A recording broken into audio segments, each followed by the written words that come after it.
Hello, my Jewish Learning. This is Sarah Esther Crisp, and I am speaking to you from Danby, Vermont. I am the creator of lumenstory.org and co-director of innerinclusion.org, and it is great to be able to share some ideas on this week's Torah portion with you. And this week, actually, we both have the Torah portion of Shemot, but we also have the beginning of reading the second book in the Torah, which goes by the same name, Shemot, which actually means names.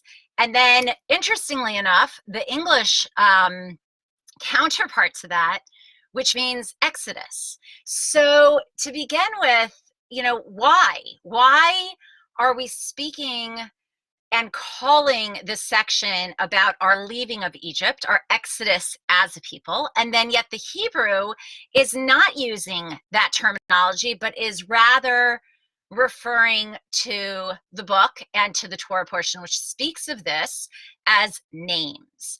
So to begin with, it's a reminder that no one escapes Egypt. We all go through a period of Egypt in our lives.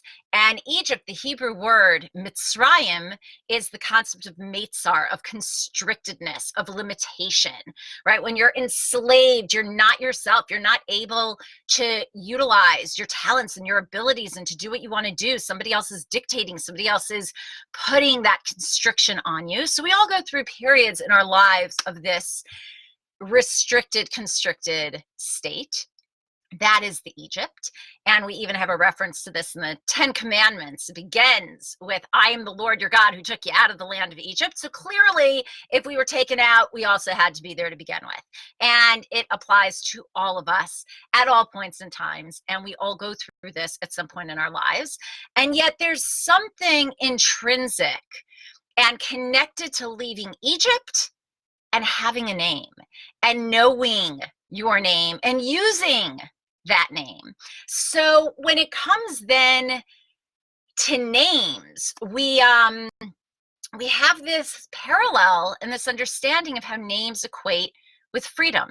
And we see this, that when somebody is stripped of their name, when somebody has their name taken away from them, it takes away their identity, right? And we all have different names that we go by, or different roles, let's say, right? So we have our proper name, and then we can have our nicknames, and then the different roles. So I might be mom, or mommy, or daughter, or sister, or all these other roles that I play out in my life. But there's something about our essential name that is so defining and intrinsic to who we are.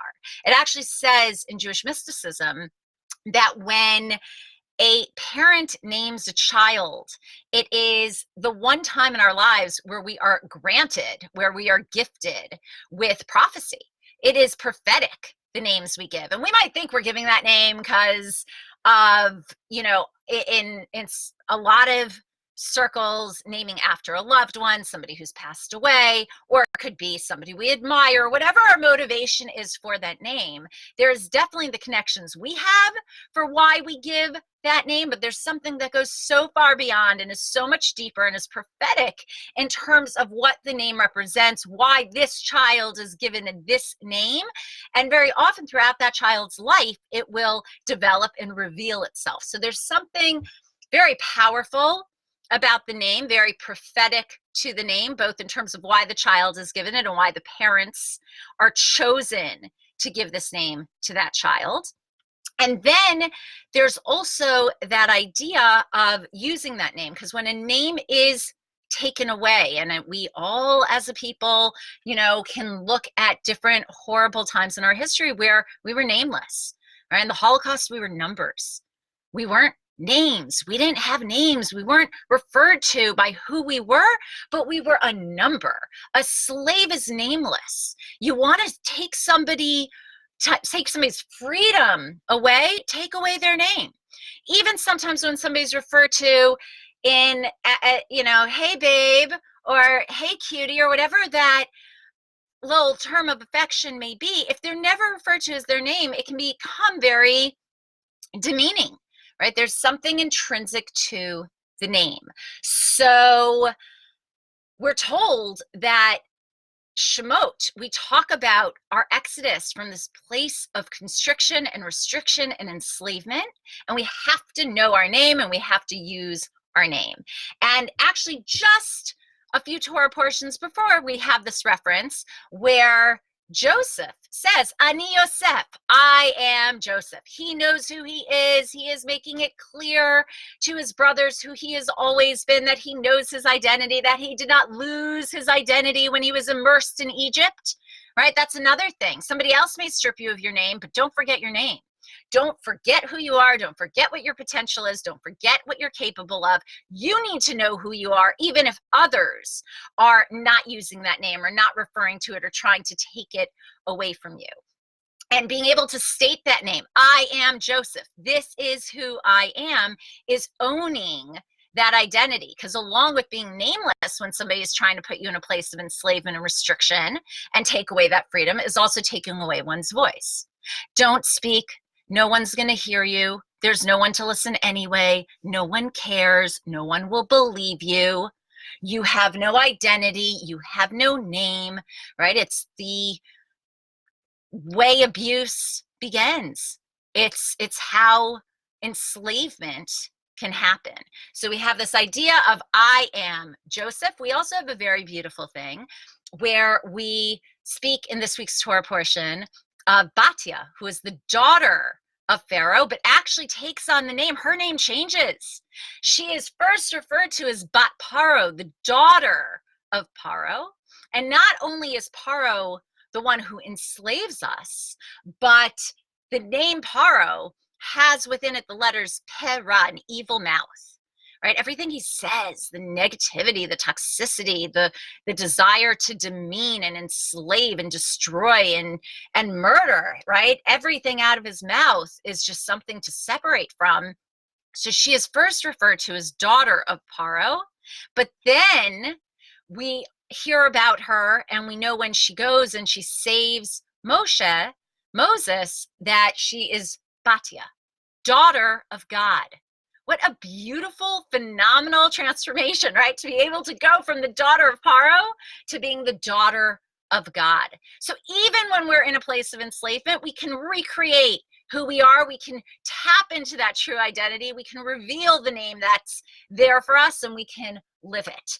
And we also just have as one more name connection, and I'll end with this, that says that according to different commentaries, Moshe actually had 10 different names, but the name he's referred to is Moshe, Moses, and it is a reference to Mi'amai Mishitiu, from the water he was pulled, but it's the name that Batia gave him.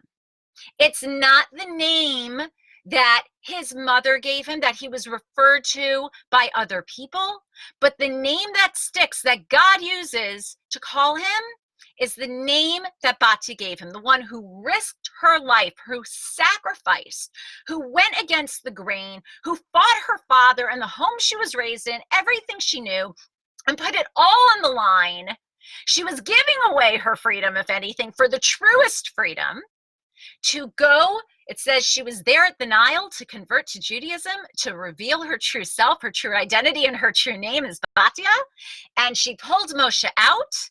And it is in her honor and her merit that that is the name we all use to refer to as Moshe, as our leader and our redeemer, and that it is the name she gave him because there's really the idea that the acts of kindness that we perform and the people we interact with and do our best to save on whatever level that may be, we will always be remembered for that, and the name that we state is the one that is referred to.